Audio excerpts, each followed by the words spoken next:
I now call to order the regular session meeting of the Board of Commissioners of the City of Tarpon Springs on Tuesday, October 2nd, 2018 at 6:30 p.m. And roll call, please.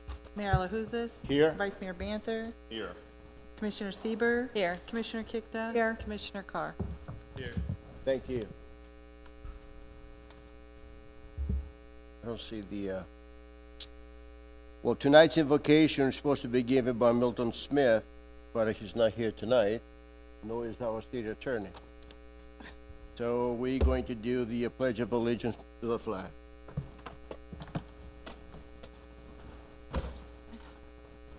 Pledge allegiance to the flag of the United States of America and to the republic for which it stands, one nation, under God, indivisible, with liberty and justice for all.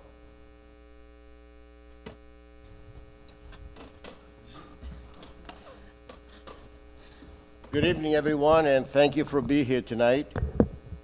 Tonight, we have a special presentation to Representative Chris Sprowls. As you all know, the importance of the Anclo River, how important it is to our local economy. Everybody knows that the channel is very difficult and unsafe for the vessels to navigate, and especially during the low tide. Many vessels that have to wait out in the Gulf before the water level gets high enough for them to navigate into the river. Our representative, Chris Sprowls, who is a friend of Tarpon Springs, knows very well the importance of the Anclo River and how important it is to our local economy. He worked very hard to secure funding for the spoil site for the Anclo River dredging.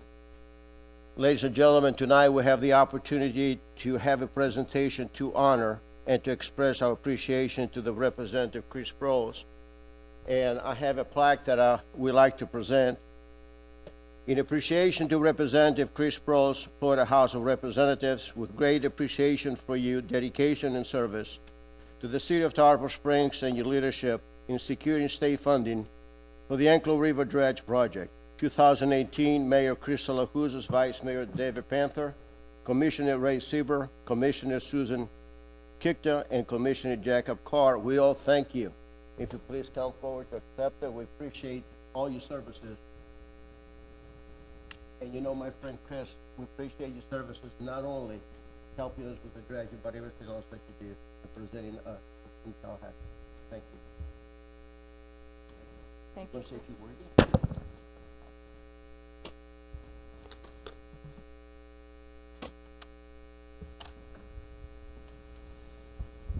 Thank you, Mayor, and thank you, Commissioners. I'll be brief. I know your meetings are lengthier, often lengthier than ours in Tallahassee, so I'll be brief. But I just wanted to say, you know, we live in these very divisive political times. We're always watching on television, and there's an outrage. And I think the natural kind of progression of that is that people get frustrated with their government. They get frustrated that they feel like people aren't putting their heads together to work to solve problems. And one of the nice things that I have, like you, is I have the opportunity here in North Pinellas County to tell people that that's not true for us.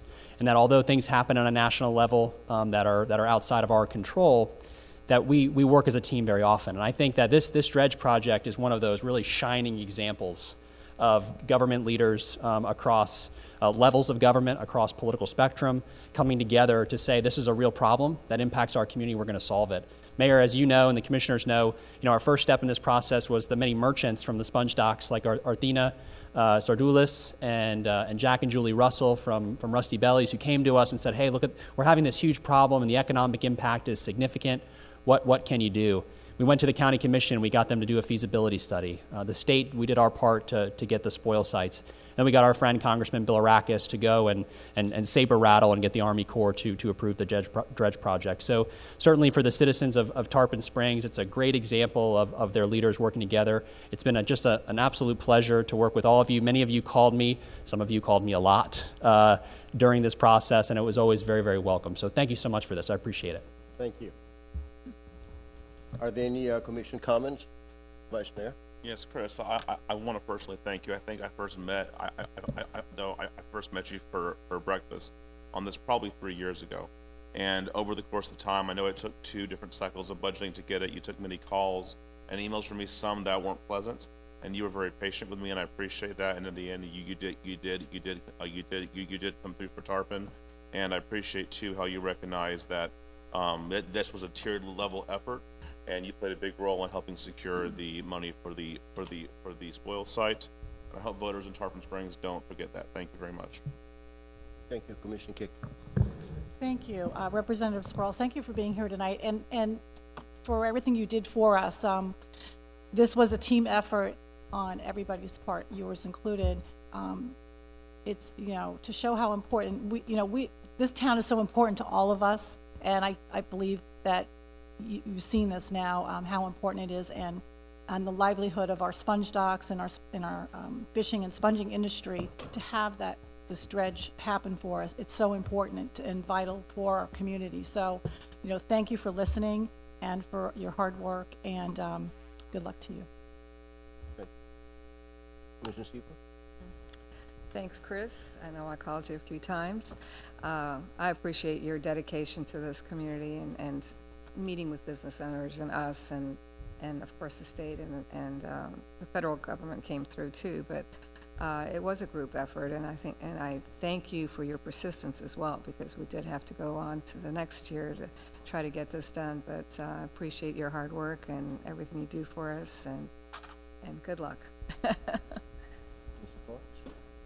I'll reiterate the same thing. Thank you for your service to the community and your hometown area. It really means a lot that we have representation up in Tallahassee who really listens to the area of where you live and where you call home. So thank you for your help with this and all the business owners and the impact that it makes in Tarpon Springs. I know it really does make a difference for many, many years to come, and I'm looking forward to that. Thanks. Well, thank you. I also like to express my gratitude to all the residents, and especially to the Marine Advisory Board members that worked so hard for this project. So I want to thank you all. Are there any public comments on this item? Here none. Thank you, Chris. Thank you very much.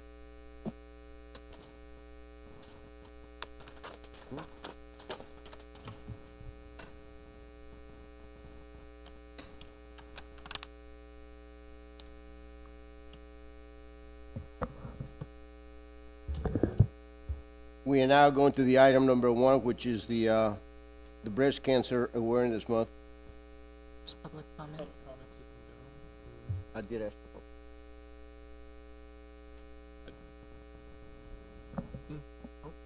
yeah? What's the question? I just wanted, did you ask for public comment for the presentation, or were you asking for public comment for anything that's not here tonight? Well, it is a good practice to ask for public comment regardless of it. Okay. No, no, The regular public, the regular public comments. the regular public. Okay. We did the presentation before. Oh, yeah. Okay, we are now going to the public comments of the items that will not be discussed tonight. If anyone has any comments, please come forward, and you'll be given 4 minutes. Do you have any public comments, sir?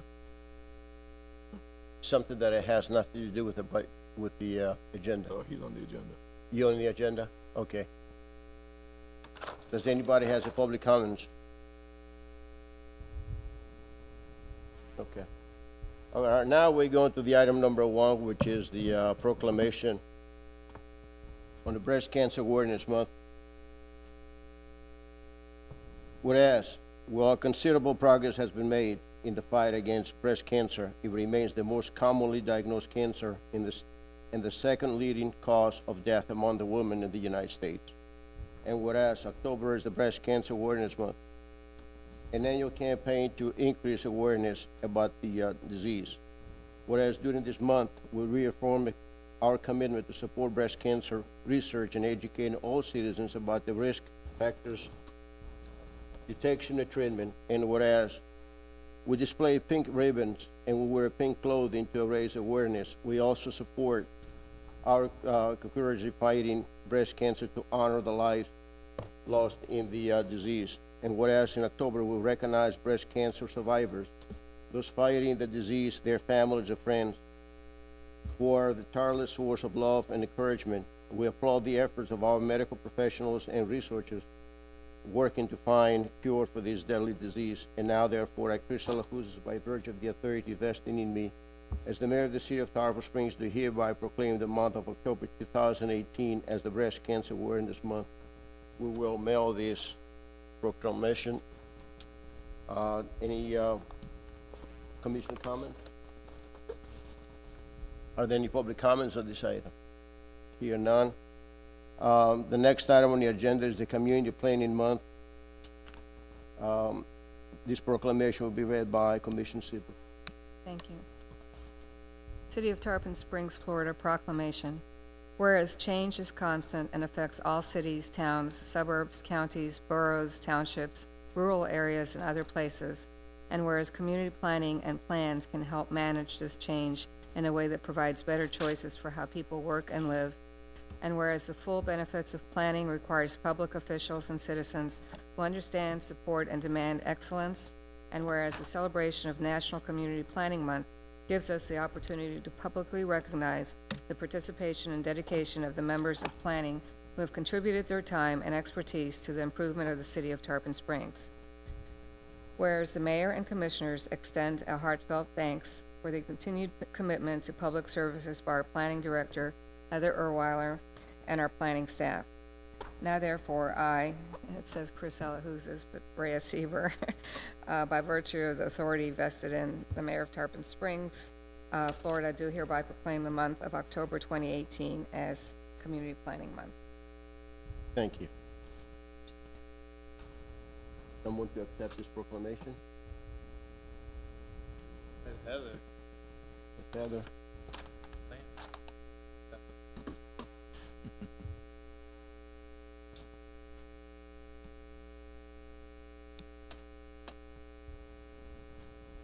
Mayor, Commissioners, thank you very much.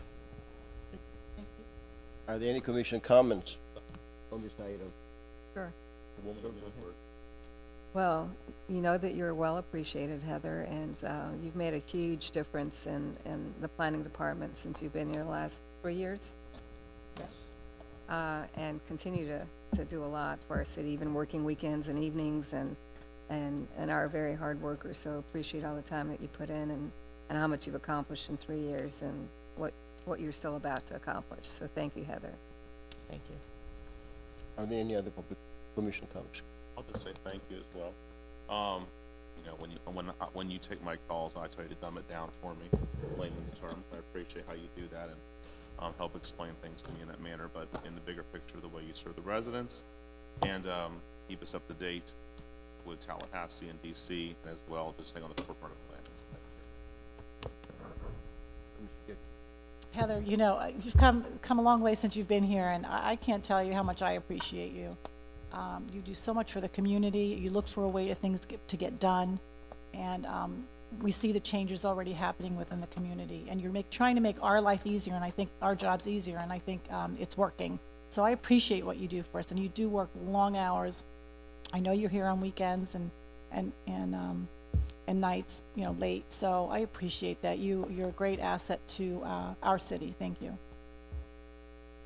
Heather, I also want to thank you for everything that you've done for that department. When you came was, I will say, was very weak, and now it's probably one of the strongest departments that we have. We really appreciate it. Also, even today, I appreciate that you gave me all that information so I can call a resident who is interested in building a big project in Tarpon Springs. Thank you. I support all the rest of the commission. Thank you. Are there any public comments on this item? Heather, we all thank you. The next item on the agenda is item number 3. Security Cemetery designation at National Register of Historic Places. Dr. Bucavalos.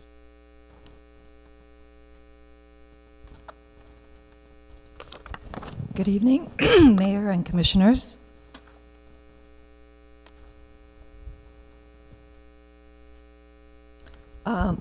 As I'm pretty sure all of you know, since you've overseen the Rose Hill Cemetery nomination, but maybe some of our audience isn't as familiar. The National Register of Historic Places is an official listing of significant sites and properties maintained by the Department of the Interior, National Park Service. It includes districts, buildings, structures, and objects that have been identified as significant in culture, history, architecture, archaeology, or engineering. Listing in the National Register, or NR for short, does not impose any obligation on the property owner or the district and their right to use or dispose of the property. It does encourage preservation of significant historical resources in 3 ways. First, by providing official recognition of significance and encouraging consideration of its value for future development planning. Second, by limited protection from activities involving federal funding, licensing, or assistance that might result in damage or loss of its historic values. And third, by making properties eligible for federal historic preservation financial incentives, though since the cemetery already belongs to the city, which is nonprofit, that probably doesn't apply here. Now, Bulletin 38 from the National Register is the guidelines for evaluating and documenting traditional cultural properties. It defines a traditional cultural property, or TCP, as eligible for inclusion in the National Register because of its association with cultural practices or beliefs of a living community that are A, rooted in community history, and B, important in maintaining the continuing cultural identity of the community. Such examples as they gave include locations where a community has traditionally carried out economic, artistic, or other cultural practices important in maintaining its historical identity. And that is the case for the Greektown Historic District, which was listed on the National Register as a TCP. The Cicadia Cemetery nomination to the National Register fulfills goals, specific goals in the state of Florida's vision for historic preservation as detailed in their comprehensive historic preservation plan. Specifically, goal number 1, to identify, document, and preserve Florida's historic places with the objective to bolster identification and evaluation of historic resources, including conducting surveys at the municipal level to identify historic properties in Florida history, encourage the incorporation of modern technologies and techniques in historic resource survey, including oral histories, and 3, expand the scope of historic resource survey beyond architecture to identify rural and urban landscapes, traditional cultural properties, and other underrepresented resources.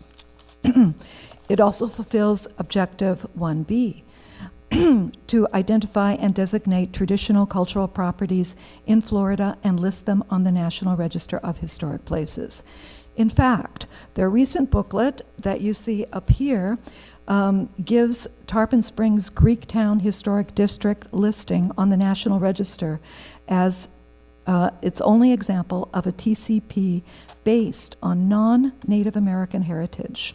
And in fact, when that nomination came up for review in front of the State National Register Committee, many of the staff of the Bureau of Historic Preservation were there to hear it because they considered it very important because that kind of a nomination had never come up before.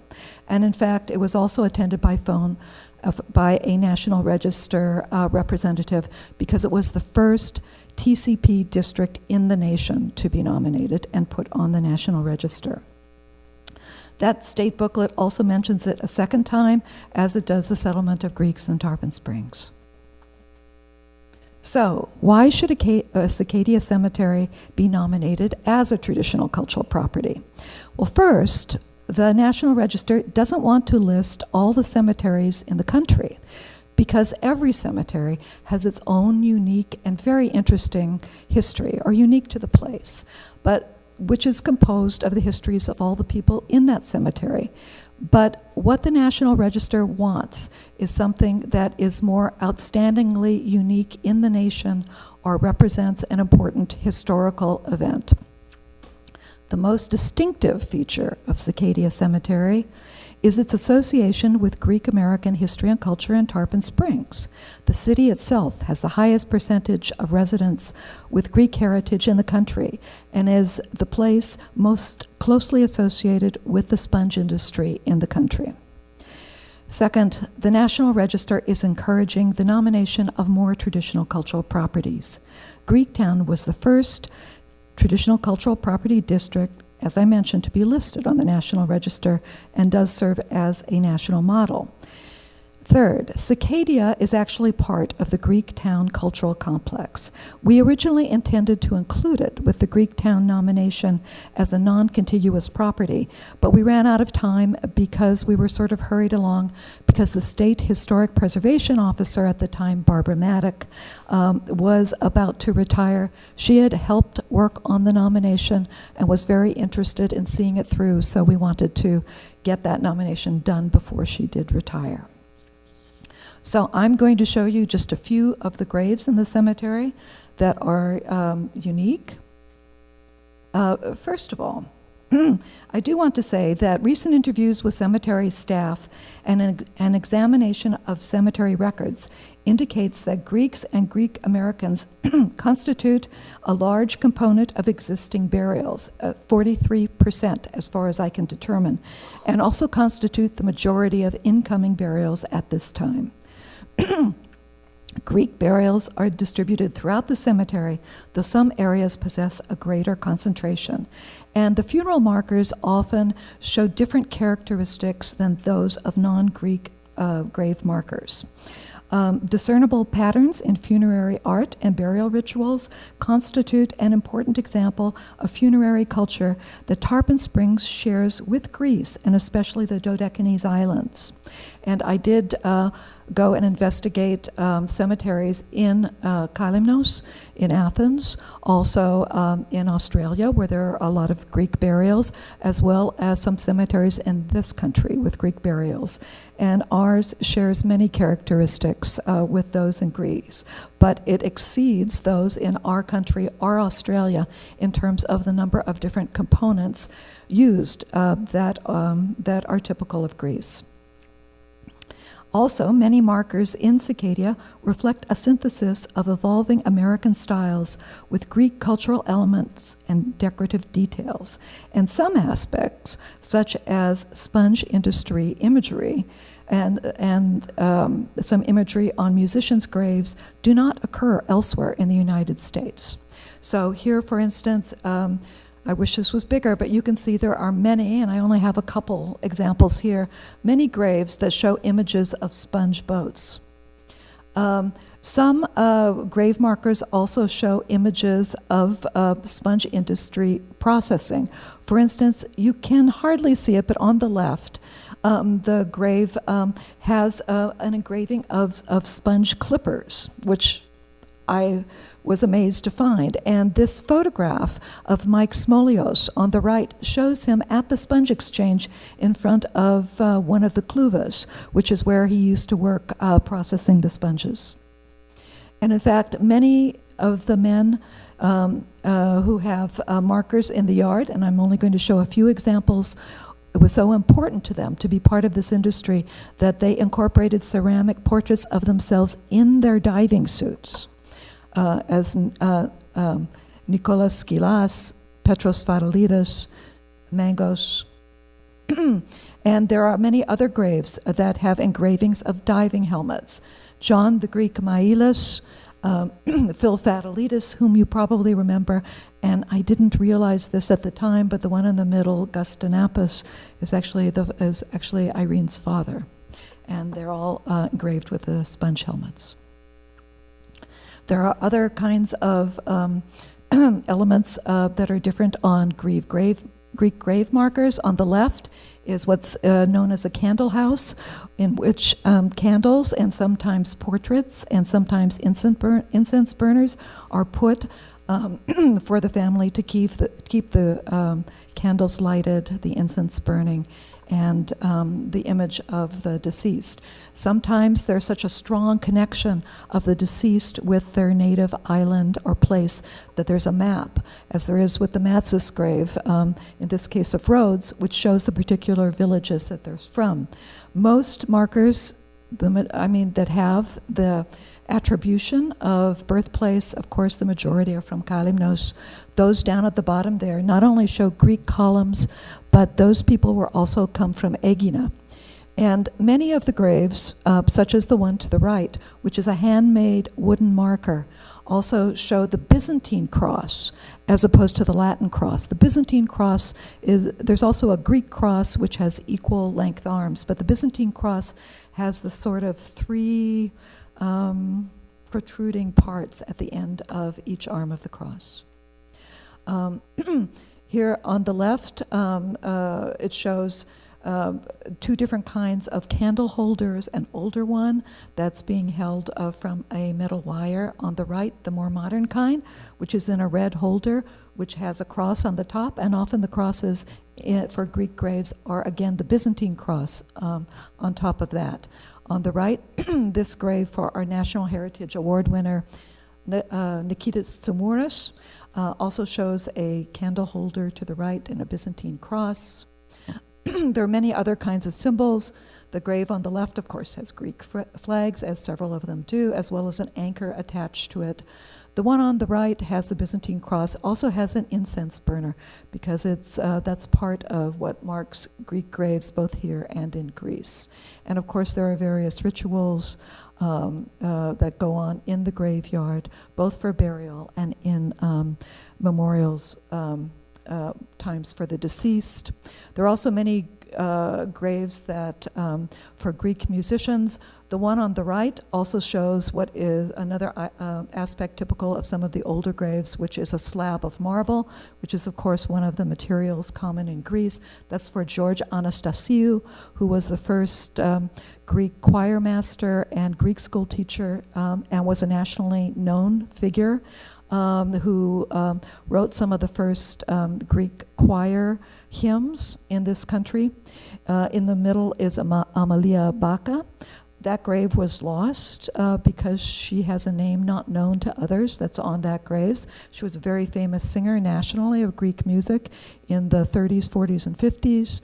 And on the left is George Katsaros, who was well regarded everywhere in the country as well as in Greece.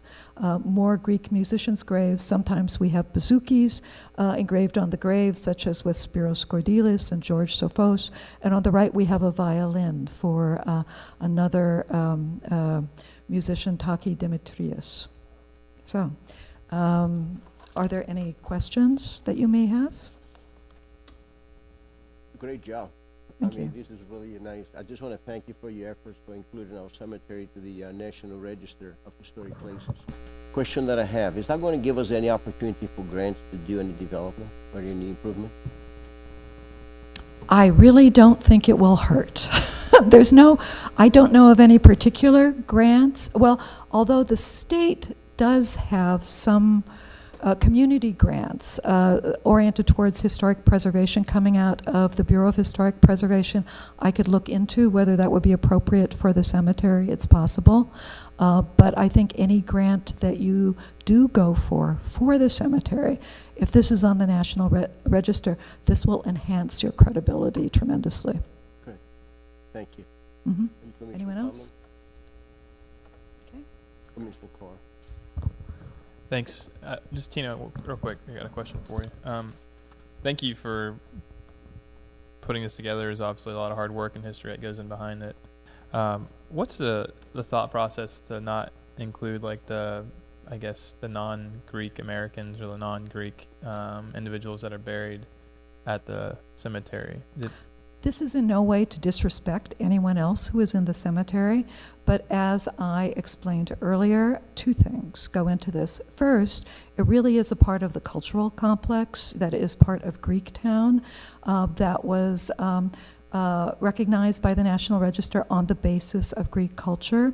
And secondly, As I stated previously, the National Register doesn't want every cemetery in the country on the National Register. And while we consider all aspects of our history to be significant and important and worthy of attention, that can be said of pretty much every graveyard in the country. So what we're looking for in a National Register nomination is the most unique aspect on which to nominate this, and that would be, and this cemetery, I didn't really say this before, is quite unique in the country.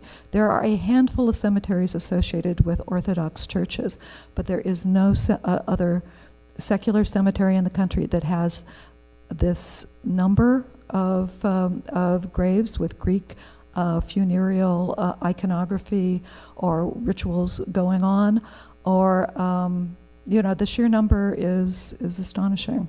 Yeah, thanks for reiterating that. I heard you initially, and I did read that too in your backup. I just thought it would be, I don't know if it would hurt to put some additional history amongst the other people that are buried from the town. Well, I mean, it could be be the non-Greek side that help establish maybe Tarpon Springs or the area as a whole. I don't know. I'm just out of curiosity. That's why I'm asking. Well, just to answer that, I did talk about the founding of the cemetery and Viola Beekman and the Women's Club and so on and so forth. I could put a couple, I could mention other people, but the argument that we're making, that would not add to the argument that we're making. And once something is on the National Register, not very many people are going to go and read the nomination. Yeah. But it will just be recognized for that. One quick question for you too. There's a expansion planned to go across the street. Is that is the recognition going to continue to the property across the street also, do you know? If there are Greek graves, I imagine, because this some National Register nominations have a small, limited period of for which they are recognized. This one is into the present, so I believe that if these things are continued in the other graveyard, that could be considered a part of it. Okay, thank you. Thank you. Are there any public comments on this item?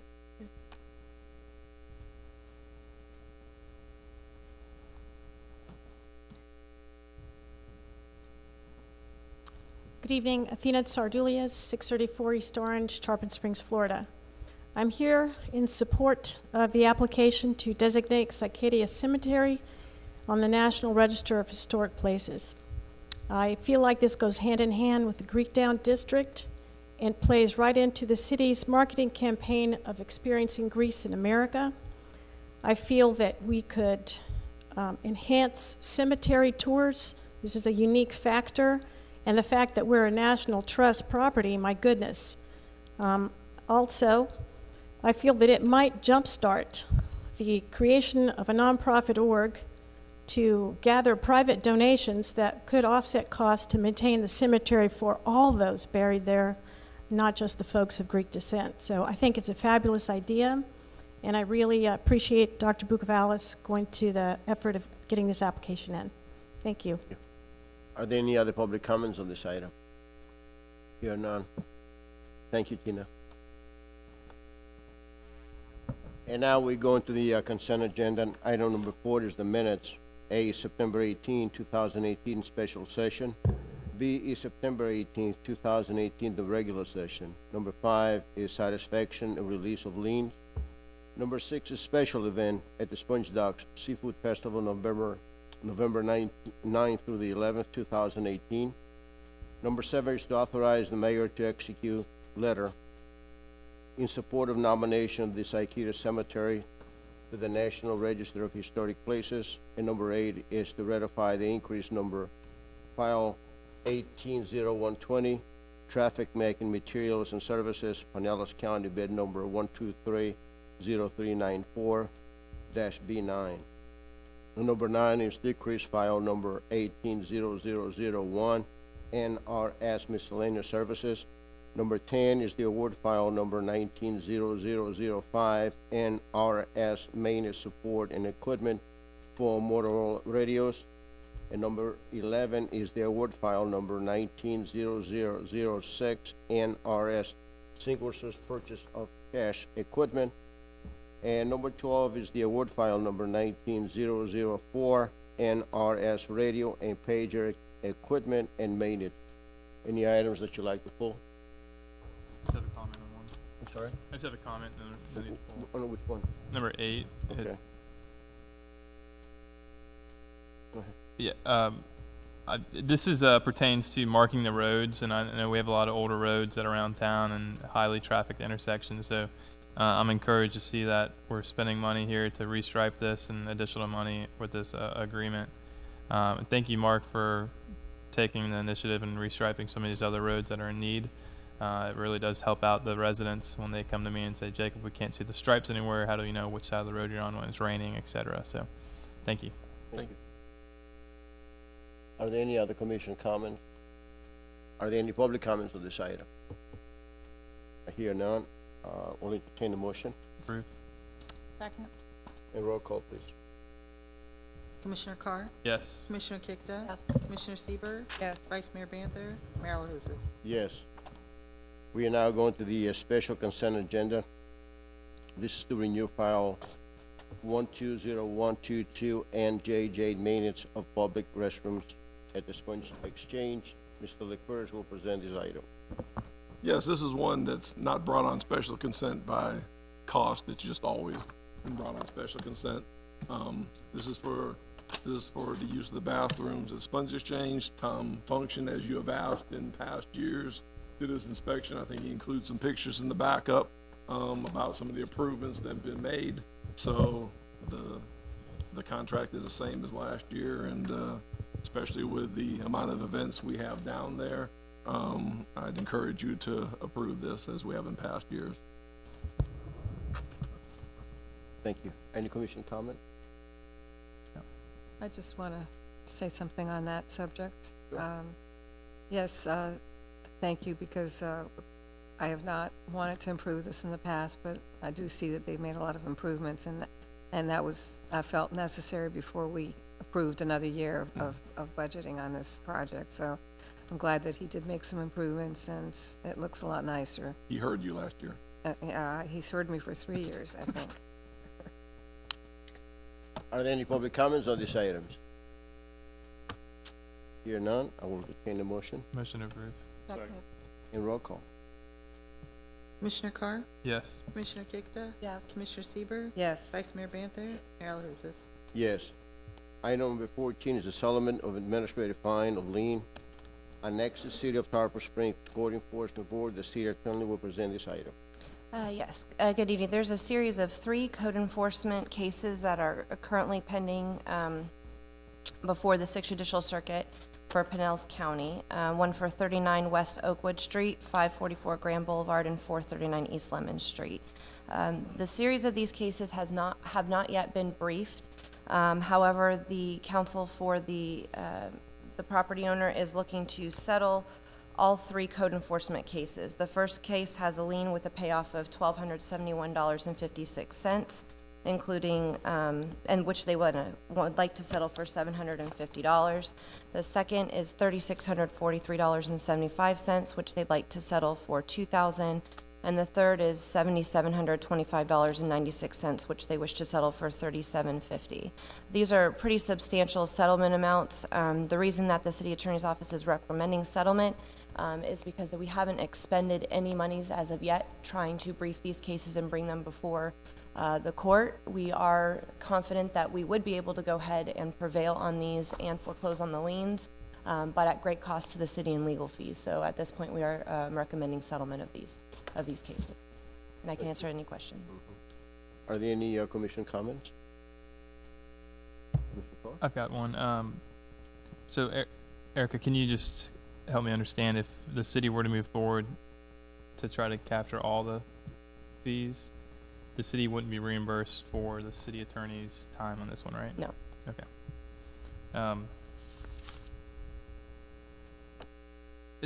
And the applicants are, or I'm sorry, the individual that owns these properties, they're compliant with all the code now. Am I right in saying that? The code enforcement cases are over, and the code enforcement board did find them, they closed out those cases. So as far as these cases and these violations, they have been foreclosed, they're taken care Okay. of, and they were found in compliance before the board was able to make an order finding. Just so I'm clear, the only reason I'm going to support this is because I don't want to incur any further additional attorney fees moving forward. But one of these properties, I believe, is where we lost one of our police officers many years or a few years back, and to me, I would like to see this applicant pay the full amount. But to accrue potentially additional attorney fees, I think this is a good compromise. It's a 50%. It's 50% of what the fees are on the properties currently today, so that's a pretty high amount on what we've seen overall. I would like to see this property owner hopefully work with Karen and working on her properties and making an effort to contribute to Tarpon Springs instead of really have an impact on our neighborhoods and the neighborhoods that are surrounding areas of the type of people that she maybe attracts to her properties. So if we could encourage Karen to maybe set up a meeting with her and her business partners or whoever she works with, I think that would be beneficial to everybody. You can do that, yeah. And Commissioner Card, to your point with one of the properties, the board does have the option to settle all, none, or portions of them. So if there's a specific property that you feel does not merit settlement, this board does not have to settle all in total. But again, the fees would be outstanding to the firm to represent that. Are there any other commission comments? Are there any public comments on this item? Need a motion? Motion to accept the city attorney. All three, right? Yeah. Second. And roll call, please. Commissioner Carr? Yes. Commissioner Kikta? Yes. Commissioner Sieber, Yes. Vice Mayor Banther? Mayor LaHousas? Yes. Item number 15 is the settlement of administrative fine of lien at 1015 Peninsula Road. City Attorney? Yes, this settlement for administrative fine or lien is for violations that date back, I believe, to 2003 for this property. So the party that is requesting the settlement were not the original violators. However, the original lien amount for the violations going back that far was over $240,000. This property was foreclosed on, and the new owners purchased it at foreclosure. They were aware of the fines that were on the property, the liens that were on the property at the time of purchase. They are coming now before the board to look at settling it. They have offered to settle it for $250. However, there's an additional letter and addendum from the property owner with the understanding that some of the liens, like the utility lien, are non-negotiable, and so they would have to pay that in full. The city attorney's office is recommending that the lien be settled for $50,000 plus the administrative costs of $325 and the non-negotiable utility and abatement liens, which total $1,965.85. That's for a total settlement of $52,290.85. The reason for the large amount of money is just because, well, typically we suggest settling the fines anywhere between 25 and 30% of the actual total fine amount, understanding that the city did get a little bit of money from the foreclosure action. That only reduced the $240,000, I think, down to $170,000 and change. So because of the length of the violations back from 2003 and the substantial amount of the fines and liens, or the liens that were on the property, which were known to the current owners upon purchase, we are recommending settlement in the amount of $50,000 plus the administrative fees and costs and the additional liens. And I can answer any questions if you have any. The only question I have is $52,000. Is any logic to any criteria? How did you come up with that number? The administrative fine settlement guidelines that we use for the city, there's no specific formula that's put into place. We take into account the length of the violation, how long the property went without any type of compliance, also the amount of the liens that are on the property. These had quite substantial amount, like I said, $240,000 for a period of from 2003 until the code enforcement board closed out the cases and the property came into compliance. So again, we recommend usually settlement between 25 and 30% of what the total fine amount is. In this case, I believe it was around about 27% of what the remaining lien amount was on the property. And the property is in compliance, sir. Yes, the property, as far as we know, is in compliance as of right now. Are there any commission comments? I have one. Mr. Seaver? I just have to say that in this case, especially the before and after pictures are just amazing. So this property owner obviously spent some money to correct not only the violations, but also to improve this property, which is what we need in Tarpon Springs, is these properties to be obviously made better. So I would accept the settlement. Yeah, I've got a question, Erica. So when someone buys a property, it's on record that there's a lien against it, right? Yes. So when they purchase the property, they have full understanding what the lien is. Yes, They should. Right. Right. When code enforcement, when there's a lien on a property, it has to be recorded in the public record. And when you purchase a property at auction, it's a matter of public record that there are liens on the property. Okay. And they have the opportunity to settle those liens before purchasing the property and negotiate those down. That was not done in this case. Okay. I know typically in the past we've seen banks or some lender come to us and ask for a reduction before the house is finally sold through foreclosure or something along those lines. Correct. So this is a little bit of a different situation that I don't think I've experienced yet on the board. So, okay. I don't have any further questions right now. Are there any public comments? If you please come to the podium, state your name and your address.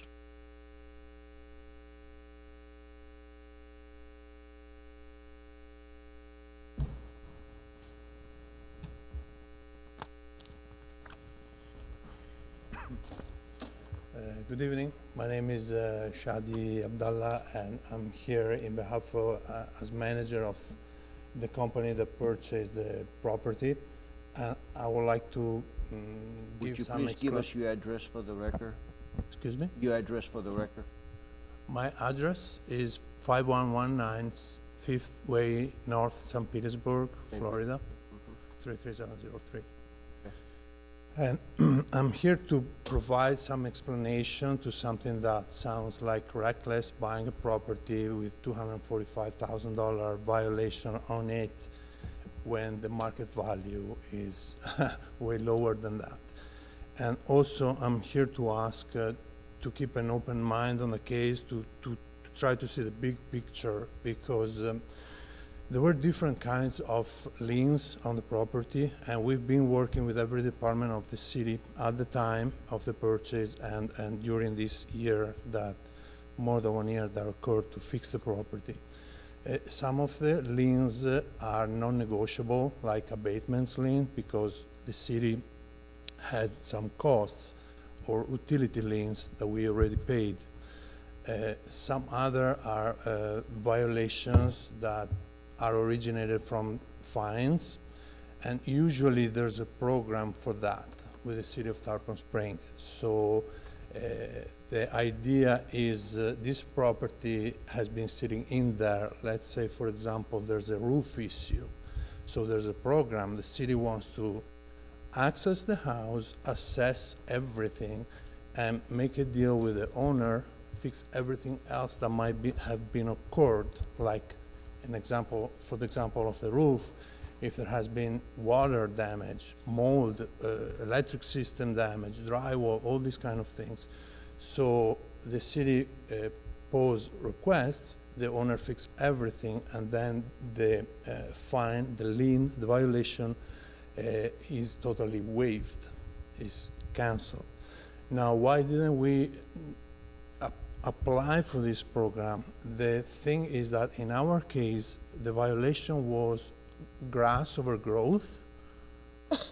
So somebody, fortunately, cut the grass 10 years ago, and it closed the violation. So the technicality is now the violation is closed, we cannot apply for the program, but it's not a building code violation, it's the grass. So there are not secondary consequences for that. On the other hand, we did a huge renovation of the house, a huge one. It involved every permit, so there are no chance to have other issues on the house. The approach was, when we look at the house, and we've been through pretty much a lot. There was Hurricane Irma approaching, there was squatters living in the house. When we accessed the house, it was totally a disaster. We had to pay for outstanding balance for water consumption and power consumption, and it was quite a lot. But the approach on this property was why this property had been foreclosed. Okay, maybe the previous owner was struggling, but why does the owner let this house go? Is there anything wrong with this house? And yes, there was. What was wrong on the house is that the size is a size for a family, but the interior, they're totally wrong. There's a 37 square feet room. The kitchen is very small. It was very disproportionate. So the approach we used is to bring this house back to his dignity, but also to its full potential. We did everything inside, new drywall, new walls. We moved, we actually had to resize all the bedrooms and the kitchen in order to have a family in there. And the idea is that once there's a family in there, everyone could benefit out of it, because, you know, of course they're gonna keep the grass cut for the kids to play. And we talked at the time with the city departments, and the option at the time, when we buy the property at the foreclosure, we have 24 hours to pay. So it happened in one day. Your time Yes. has expired. I'm sorry. Your time has expired. Thank you very much. Thank you. Thank you very much. Are there any other public comments on this item? Here none?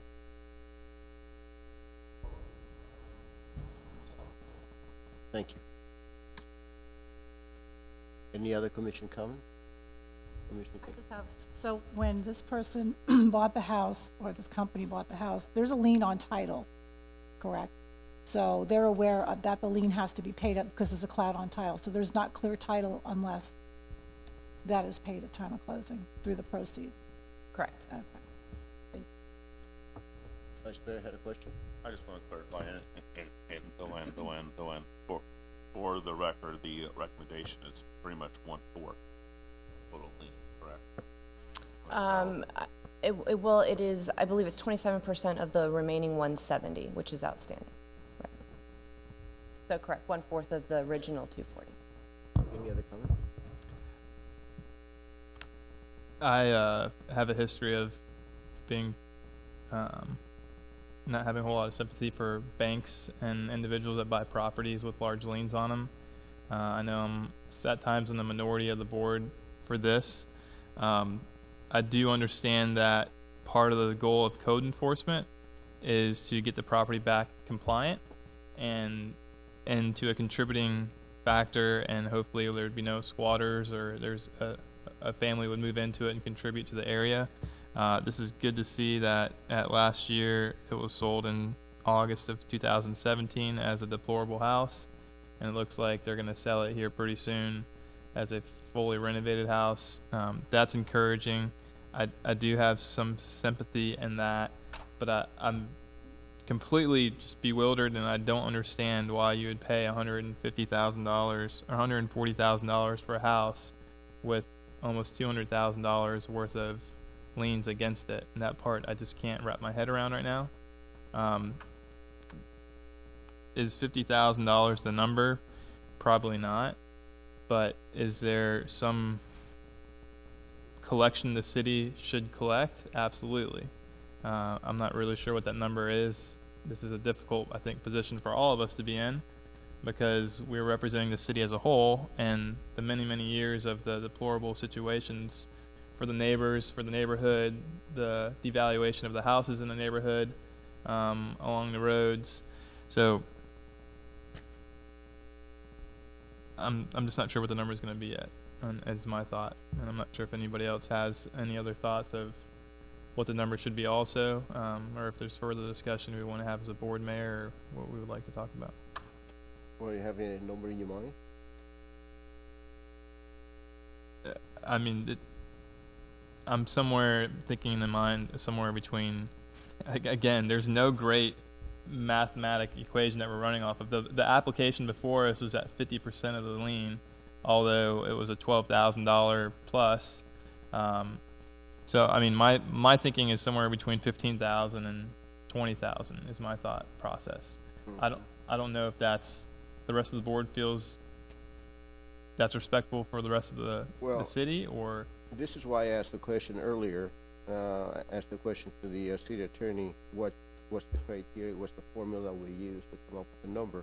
Obviously, we don't have any, but at the same time, if that was a house that somebody purchased to stay, to live there, that's a different story. But when someone buys a house for an investment, it goes there and looks and see if there's any debt to the property before you buy it, yeah, I agree. you know? Yeah. So that's a different story.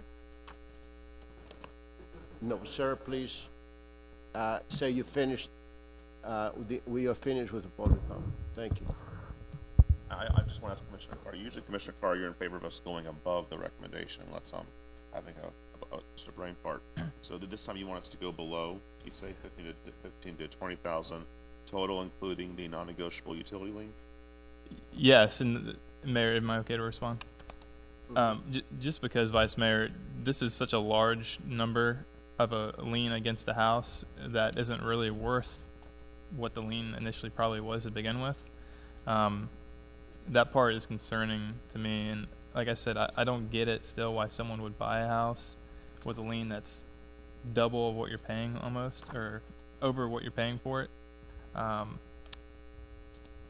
The fact it was fixed up, and I don't know. I have some sympathy in this, but I also, it's a bad business move on the business that bought it, I think, totally. But we still have to respect the citizens, and so I struggle with both of them because Make the motion. Commissioner Dick. So, Commissioner Carr, what happens in these situations is this is probably a flip property, I'm assuming, so they're gonna buy it on the courthouse steps for very minimal amount.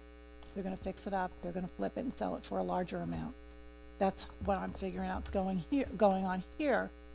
And they're aware of the liens that are on this property.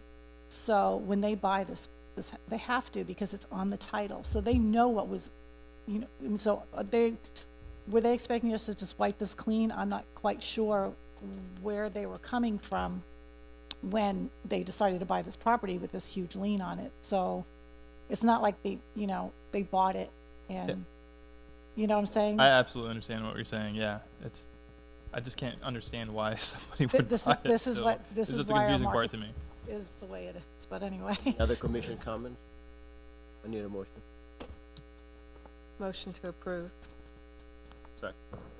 And roll call, please.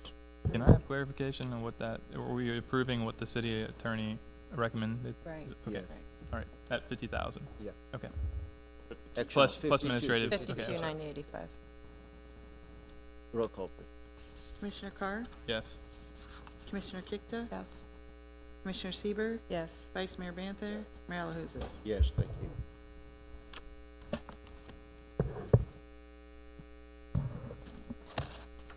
Next, we're going to the ordinance and resolutions. This is item number 16. Resolution 2018-23, the application 18-33, site plan review for Tarpon Turtle Annex. This is quasi judicial, and the city attorney will read the title and will explain the quasi judicial process.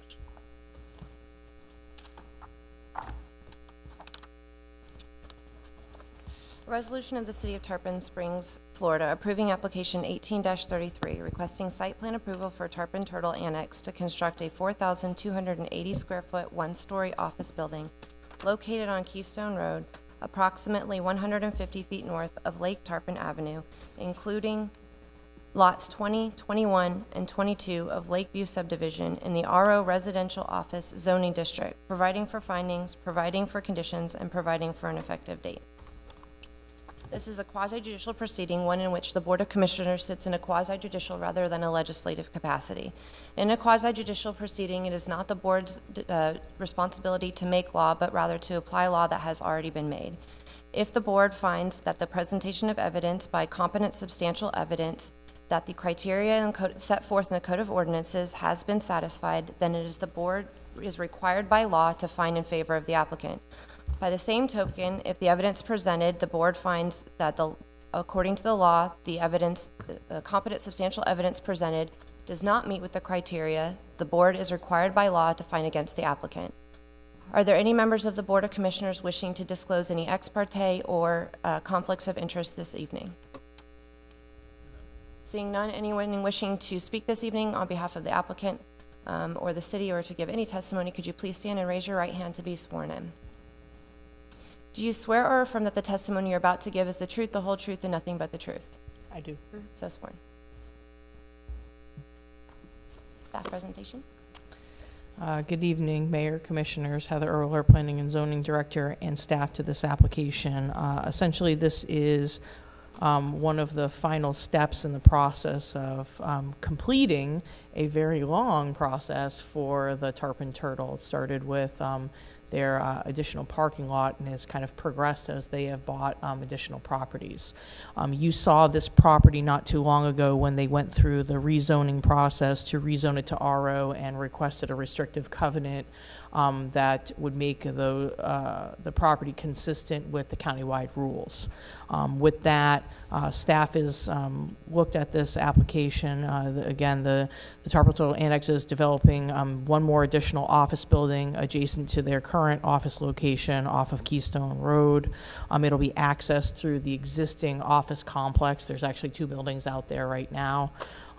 And it is consistent with the future land use category. It's consistent with the zoning category. The technical review team reviewed this and found that it was consistent with the land development code. The proposed project meets the concurrency management standards of your land development code. And again, staff is recommending approval of this application. The Planning and Zoning Board heard this application on September 17, 2008, and they voted unanimously to approve the application. And staff has 4 conditions that they want to read into the record, which is part of the approval. One, the developer is responsible for meeting the minimum criteria of the Land Development Code and for acquiring all other jurisdictional permits or required approvals. Any lighting to be installed on site is to be shielded and directed internal to the site. Construction plans shall be consistent with the approved site plan. The payment of all requisite fees attendant to the project shall be paid in accordance with the Land Development Code.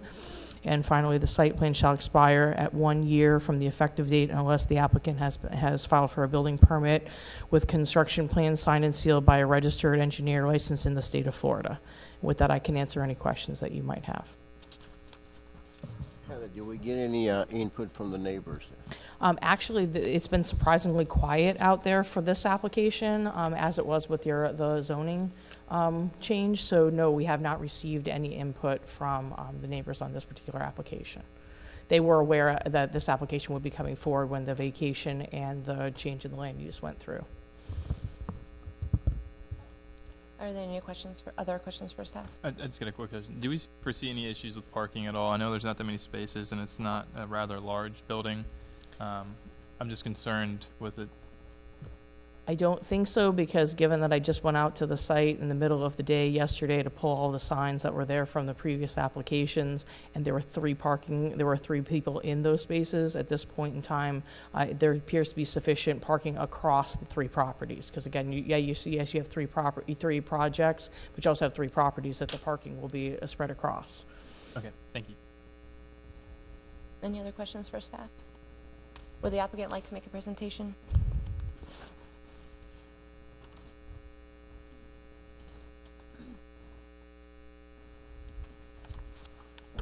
Hello, my name is Jason Kinney with Kinney Engineering, 2573 34th Avenue North, St. Petersburg, Florida. I am the engineer of record for the project. First, I'd like to thank staff for all their help along the progress that we've had on this. They've been very helpful. I've really appreciated working with them as we wrap this up towards conclusion. As they stated, we think that everything's pretty clear in the plans, but I'm just here to actually answer any questions that you may have for me. Are there any questions for the applicant on this application? Are there any members of the public wishing to speak in favor of the application? Seeing none. Are there any members of the public wishing to speak against the application? Seeing none, would either staff or the applicant like to make any closing remarks? Not at this time. All right, and with that, we'll close the public hearing. Thank you. Are there any commission comments? None. Need a motion? Motion to approve. Second. Roll call. Commissioner Carr? Yes. Commissioner Kikta? Yes. Commissioner Sieber, Yes. Mayor LaHousas? Yes, thank you.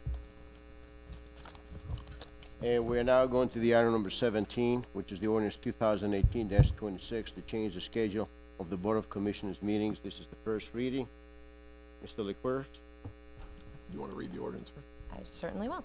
Ordinance number 2018-26, an ordinance of the City of Tarpon Springs, Florida, amending Chapter 2, Administration, Article 7, Rules of Procedure of the Board of Commissioners, Division 3, Meetings, Section 2-131, Time of Meetings, Subsection A, Time of Meetings, duration to change the days of the regular meetings of the Board of Commissioners to be held each month and providing for an effective date.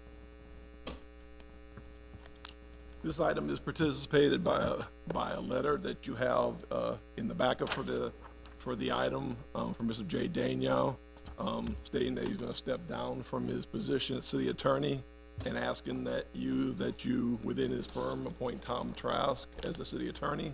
The caveat on that is because of Mr. Trask's commitment to Oldsmar on the same dates, that we would proceed with an ordinance to bring forward to change our meeting nights to second and fourth Tuesday.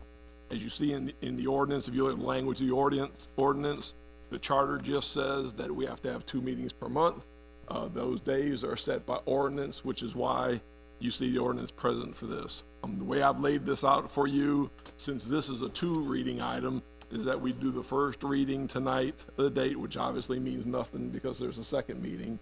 And then at your next meeting, when we do the second reading, it would coincide with the new contract. This contract was going to expire anyway, so it'd be a new contract, and you would do it simultaneously, in 2 items, but simultaneously with your contract to appoint Tom Trask from the same firm as your city attorney. So that's why it's brought for you in this manner. And again, because of the 2 readings, bring this forward tonight. If something changes, obviously it would coincide you agreeing to appoint him, and the name you would decide that at the next meeting. Thank you. I'd like to take this opportunity to thank Jay for serving the city as city attorney for the past 5 years, and appreciate his recommendations to appoint Mr. Trask as the city attorney. He's very capable. He is very respected as an attorney. I know him personally. He's a Rotarian, and we serve in the same Rotary Club. Of course, he has a conflict with our schedule, so going to change our schedule to the second and fourth Tuesday. It's actually probably is going to work better for us because there are times when an item is being reviewed by the planning and zoning, and then the next day it comes to us on the Board of Commissioners. So we really don't have the time to, to study it as well as we like to. So I think it's going to work out better for us, and I recommend that, and I support it. Vice Mayor, you got a comment? Yes, thank you, and I'll say all my comments now because I will not be at the next meeting. This was partially my doing. I have felt since it was Yakavon, correct, that retired. Since Yakavon retired, I never felt we had the same level of representation from the firm, and that includes some, not the one we have here tonight, associates that they would often send. So I felt a change was was needed, and obviously Tom Trask is one of the most respected city attorneys in Tampa Bay, and I actually had talked to him about a year ago about it, and obviously indicated that he had Oldsmar. So I asked our city manager to please call him and kind of give him one last opportunity to come be our city attorney, and then if not, then I was going to go from there with what I felt that I had to do, and thankfully he's accepted that, and Jay has stepped down from that. And I just think that as we move forward with whatever this board decides, we as the board, and I'm speaking just much to myself as I am to y'all, that we need to realize that this is our city attorney. It's not the city manager's city attorney, not staff city attorney, it's our city attorney. And we need to make sure they know what we expect of them. Because while I could sit here and list off all the things I wasn't happy with Jay, almost half that would be unfair because I never told him. So I think we need to play a very active role with our city attorney contract in what we expect. I think we have the right to do that as it's a chartered position. So when I spoke with Tom Trask after this came about, I indicated that Erica, who's here tonight, was to be his only number two. I don't wish to have brand new lawyers or who I'm sure are perfectly capable, but being a good attorney, being a good board attorney are two different things. And I think that the combination of Tom Trask and Erica, who's here tonight, is I think a very strong team for Tarpon, and that I asked and Tom agreed that if we move forward with this, that obviously he's our primary for the board and for code enforcement, and that Erica would be doing the advisory boards. And obviously people get sick and there's vacation and that's all fine, but for the normal basis, it will not be the new attorneys. It will be Tom Trask and or Erica. So I'm very pleased with that. I'm very thankful that Tom was willing to do that, and obviously Erica as well. I feel very comfortable as I leave this board here in April that would be in place, and to me, I have no issue with changing our meeting dates. To me, it's irrelevant. I know some might have schedules, but to me personally, it doesn't make a difference to me. And I think it really helps for a smooth transition, and allows us to keep what I think is one of the best law firms in Tampa Bay. So thank you. Thank you. Thank you. First, I want to thank Jay for his service to the city of Tarpon Springs. He has served us well, but I think some of us had some concerns, and I as well talked to Mr. Trask. It was like March of last year, and asked him if he would consider serving with us on this board. But of course, he had the conflict of the same night as Oldsmar, so I talked to Mark about it just briefly, but I think I just let it lie at that point. But I know there's been some concerns recently again, and I spoke to Jay. to Mr. Trask, and he does have ties to the community, so I think he'll serve the board well. He understands Tarpon Springs, and like I said, I did talk to him recently again, and I am happy that he has agreed to serve with us on this board. We will have to make some changes. I know I have my other Tuesdays. I do have another meeting that I do attend, but I can make arrangements for that. So I think again, I want to thank Jay for his service to Tarpon Springs, but I welcome Mr. Trask, and I look forward to working with him. And he did mention to me as well about Erica being back up, and I agree with him. I thought that was a great decision, so thank you and welcome. And I look forward to a good year next year. Oh, and one other thing while we're talking. Okay, so like I said, I talked to Mr. Trask last year, so I did a request for all attorney fees that were being charged to us throughout the year, because we don't only have a retainer, we have litigation fees, and then we have code enforcement, and there's so many other. So I did get a list of all the fees that we've paid out, because they represent some of our other boards and whatnot. So, and now I'm looking at what we had in the backup for what the other cities are being charged. So we are right in line with other cities. I just wanted to make sure that we weren't overcharged, because I know there's so much more than just, like I said, the retainer fee or other board fees. There's litigation and whatnot. So in 2017, we paid a little over $210,000 for attorney fees total. So I thought that was pretty fair. Like I said, I looked at what the other, just the retainer fees for the other cities are paying, and we're right in line with them. So I'm comfortable with this change and not having to go out for an RFP or anything at this time. Thank you. Thank you. I just want to make sure that regardless who the attorney is, Mr. Trask or anybody else, if we unhappy with the performance of that attorney, we must communicate it, and it's not a bad idea to put that on the agenda. That way, it's clear to everyone, and this way is on the public comments, or people have the opportunity to speak. Let's not just be giving any surprises to the city attorney, and that would, because it won't be fair if we don't let him know how well he's doing. The other thing that I want to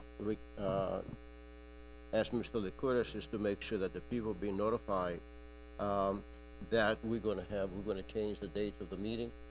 We're going to send notifications out on the water bills, as well as put it on the website, let everybody know. Because for many years now, people are used to coming on the first and third Tuesday of the month. Now we're going to have to change it to 2 and 4. Personally, I don't have a problem with it. Well, there's several good things about the change of the schedule now. One is, as you know, we've had an abnormal year with holidays and stuff. We've probably run half of our meetings on the 2nd and 4th Tuesday, which caused problems. Plus, the other advantage is, remember, we are in November, December, and January, and those are adjusted anyway. So really, the nuance to the public won't be till February. The first time this will go into effect will be February, because we've always got the 1st and 2nd on Thanksgiving and, of course, Christmas months. And then with Epiphany, we're always 2nd and 4th every year. So we have got 3 months, because the first meeting of effect will be in February. So we've got plenty of time. If you approve it on the second reading, there's plenty of time, and it will not take effect until February. So there's plenty of time for notice. As long as we let the people know about it, that's it. Mr. Sieber? Yes. I want to thank Mr. Daniel. He served us for 5 years, and I felt that he was fair and a good attorney. I did communicate with him a lot. We had phone conversations. I called him when I had questions, and he always answered, was always there. So I was a little surprised by this, but I will go along with my colleagues here, and I definitely felt like we need to keep the same firm we've been using for over 20 years, and I did look at the price comparisons, and obviously we're right in there. So, but you know, I want to just say to Jay that I'm sorry that he's going to be gone, and I did like him and appreciated his service. Thanks, Mayor. I don't have any further comments from the ones that were made already tonight. I think I'll just save any remaining comments for next week, or the next meeting, because I believe this is just talking about moving it from the 1st to the 2nd, the 3rd to the 4th tonight. So I don't have any problems with that. My schedule's flexible later in the day. So thank you. Are there any public comments on this item? Here none. I need a motion. Motion approved. Second. And roll call, please. Before roll call, if this ordinance is approved on the first reading, the second reading will be held on October 16th and will be published in the Tampa Bay Times by title only on October 5th, 2018. Commissioner Carr? Yes. Commissioner Kikta? Yes. Commissioner Sieber, Yes. Vice Mayor Banther? Yes. Mayor LaHousas? Yes, thank you. And we are now going to the item number 18, which is the authorized execution of an interlocal agreement between Pinellas County and the City of Tarpon Springs for provision of preliminary floodplain insurance plan. Mr. Licouris and Heather. I figured. Okay, this is an agreement, an interlocal agreement between Pinellas County and the city. Essentially, we're in the process at this point. FEMA has released the preliminary floodplain maps for an update that they're going currently through the process in coastal communities across the United States. We're seeking funding to essentially sign on through this interlocal agreement to the contract that the county is going to be actually working out with HDR and another coastal coastal engineering firm to review their maps, and we would then actually access the same services that the county is accessing. Through this interlocal agreement, not only would they be evaluating and looking at our maps for accuracy and any kind of discrepancies, they would also assist us in filing any kind of challenge with FEMA, and they would also provide services here for our local residents through meetings if people had questions or comments or concerns. In tandem with this, your local building department here will also be working on looking at the maps as well and ensuring that there are accuracies outside of the coastal plain, looking at the other side of the city and ensuring that the residents that are in flood zones are well protected. With that, we are seeking approval for a total sum not to exceed $45,777. And with that, I can answer any questions that you might have. Do we have any idea how long is that going to take to create this mapping? Well, the maps are created.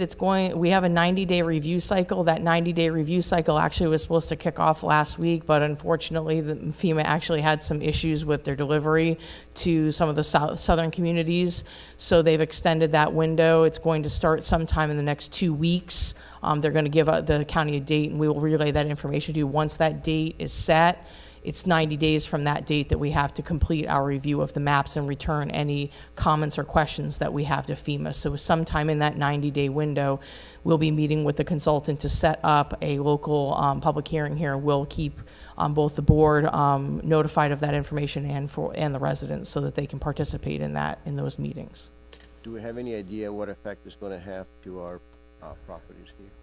There will be some effect where some folks will come into the flood zones who aren't currently in flood zones, and other people will go out of the flood zones. But most of the changes will be elevational changes, where they'll be changing from a base flood of 8 to 10, or from 10 to 8. It depends on where they're located. Again, the accuracy of the maps is much better because we have LiDAR data, which is an elevational data model that's flown from aerial photography. So it's a much more accurate survey than we've had in the past.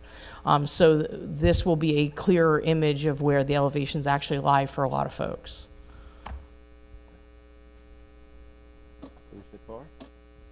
I just think this is a good idea just for an accuracy to double check the FEMA maps. I think it's a prudent thing to do for the residents and the property owners of Tarpon Springs.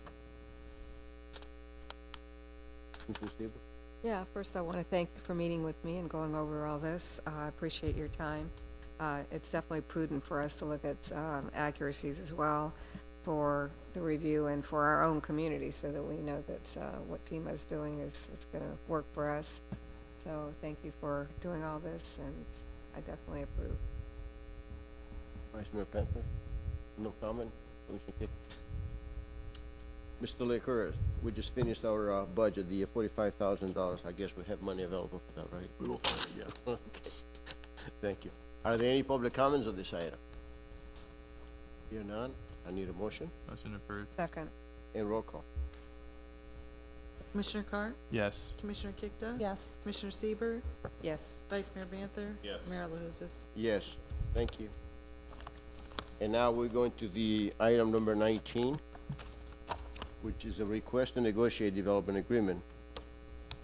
The HDBVM Hospitality Incorporated for 39284 US Highway 19 North. Mr. Licorice, you want to present this item? Just real fast, you've seen this before. This is the Hampton Inn people, and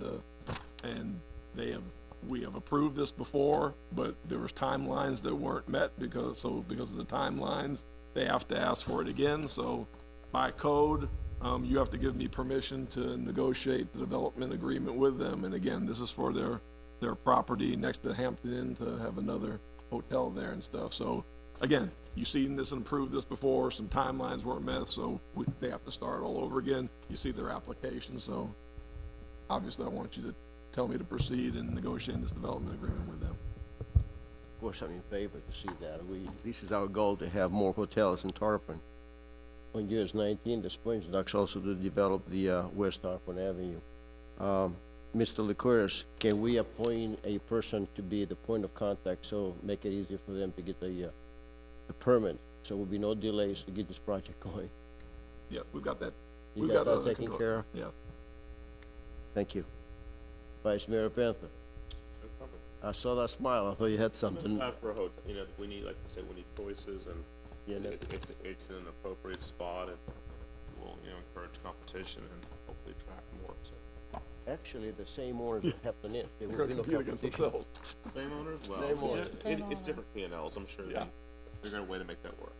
Yeah. Who was the kick there? No comment. No. No comment. I've got a comment. Florida. Mayor.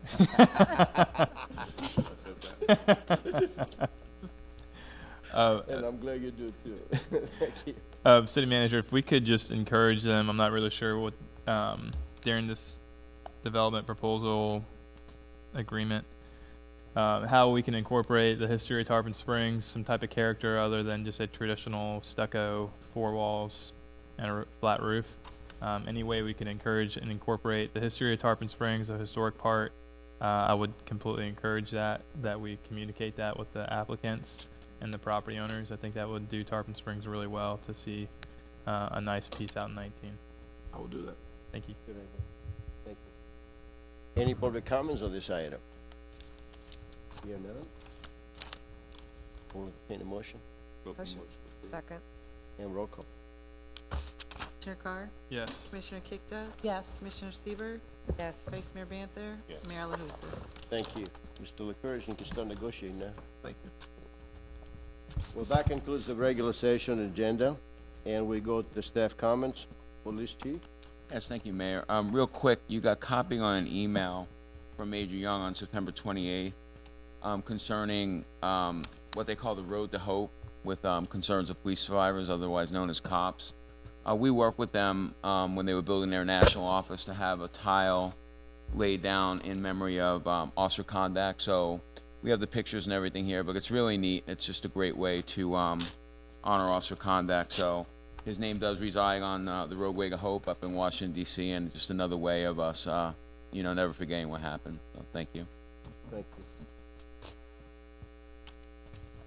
City Attorney, thank you for being here tonight. Oh, well, Any it's my comments? pleasure. No, I'd just like to say, I know it's only the first reading, but based on the discussion this evening, just thank you for accommodating our firm, and we hope to serve you well in the future. Thank you. City Manager? Two things. We had the presentation tonight for Representative Sprowls.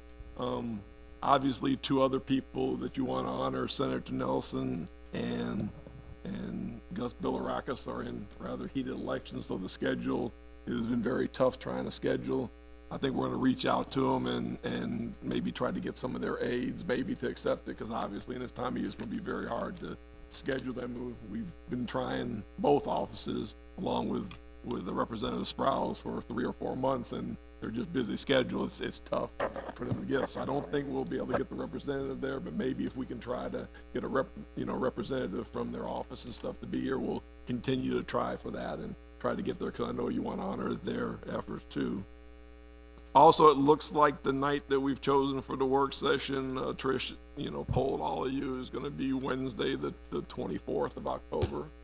So that looks like the night where everybody can make it. Again, I'm going to have staff. A lot of that work session is staff talking with you about all the upcoming projects this year for you to prioritize them. Go over a lot of things we talked about. We talked about beautification, but it's not only beautification, but we want to talk about the projects, which ones to start. Obviously, we're going to continue to do a lot of them in-house to save money and do more projects. So we really want to get a good feel. Obviously, we've got money as of yesterday, and we're moving into our new budget year, and we've got a lot we've talked about last year that we want to do, that we have the opportunity to do it now because we have our new budget. So a lot of that will be involved in staff talking with you together and talking about all those things, priority, what you're looking for, which project you're looking for first, which beautification aspects you're looking at first, so we can put together some timelines for you so we can try to accomplish a lot that you've given me the last 6 months that we want to go into, that we want budgeted for, not only budgeted for, but now we can put them into effect and what the order of that's going to be. So that's going to take up a predominant of the meeting and discussion and stuff. So us and staff, myself, and you can come up with a game plan and a timeline so we can pull all of them off during the course of this year. So that date's going to be Wednesday, the 24th of October. It'll be upstairs. Upstairs? Yeah. time? Madam Clerk, 6:30, same thing. no comment? Okay. Commissioner Kick, No comments. Vice Mayor Penn. Yes, I know they already left. I was trying to think of a time earlier we can do, but I want to thank the Boy Scouts that were here tonight. As an Eagle Scout, and I started here when Webelos came in here doing the changing of the colors back in the day. I'm sure they were here for a merit badge requirement, so I want to thank them though for being here. Also, we had PSTA last week. It was the final budget hearing, and it was the our meeting for the month. I did not vote in favor of the budget because it doesn't meet Tarpon standards, but made sure I was thankful for all they've done for our senior transportation coming up here and Tell me what's in it. the what? Tell me what's in it, right? Yes. I gotta be careful there. They think I drive from Georgia. I think come down for the meeting. So, but nonetheless, the budget passed. Of course, there was only a few dissenters, but I just want to notate that as that is that's almost like another full-time commission to be on. So it would be my advice to not wait till I'm off the board in April to appoint my successor. If the board deemed that appropriate, I'm not sure if we can do that. I would stay on through the end of my term, but just so maybe for 1 or 2 meetings that person could come along, because the only thing they were not upset about, but they mentioned that a lot of these cities have permanent seats and they're on there for their whole entire career, and they have all these subcommittees, and so they like continuity, and they were kind of upset to realize I was on there for like a year and a half. So I would recommend maybe in the new year, if we're allowed to, with the current board we have, to select the next person that's going to serve in my place. Maybe they attend 1 or 2 meetings with me, just in the audience, and that way there's some continuity there. But I'll leave that up to the mayor. Thank you. And thank you for representing us. Well, Commissioner Steve. Yes, thank you, Chief, for sharing this Road to Hope with us. I appreciate that we're there and honoring Charlie, and thank you for sending this information. Thank you. Thank you for serving on the board. And the only other comment I have is Night in the Islands this Saturday on the Sponge Docks. You busy? I won't be here. Yeah. Commissioner. Thanks, Mayor. We've got a lot of great things going on in Tarpon Springs, which it's encouraging to see. But I do want to bring up 1 or 2 things. We've had 2 casualties on US 19 by pedestrians over the past 2 weeks or so, and it's heartbreaking to see this anytime that we do have these situations that happen. My condolences go out to the families who lost loved ones in this situation. It is a reminder, though, that there's an importance to focus and encourage other government agencies to focus on safer walking paths, safer biking paths, and also as a city, during our roads, we need to focus on these areas as well. So again, my condolences go to the family. Thank you. Mr. Licorice, I want to thank you for providing us the list of our accomplishments. That was nice. Thank you. And I have some announcements to make. Thursday, October 4th, we have the Sunset Beach concert that starts at 7 p.m. at the Sunset Beach. First Friday, October 4th, on Tarpon Avenue, that starts at 6 p.m. to 10 p.m. Saturday, October 6th, Zombie Run, sponsored by our Recreation Department, and that begins at 9 a.m. to noon at the Anclo River Nature Park. Saturday, October 6th is the Night of the Island. Commissioner Silver, it's going to be very, very busy there. It will be busy. Be busy. October 13, Salsa on the Sponge Docks at 6 p.m. to 11:30 p.m. That's a very popular event, and that's all I have. Well, that concludes the regular session meeting at 8:04 p.m.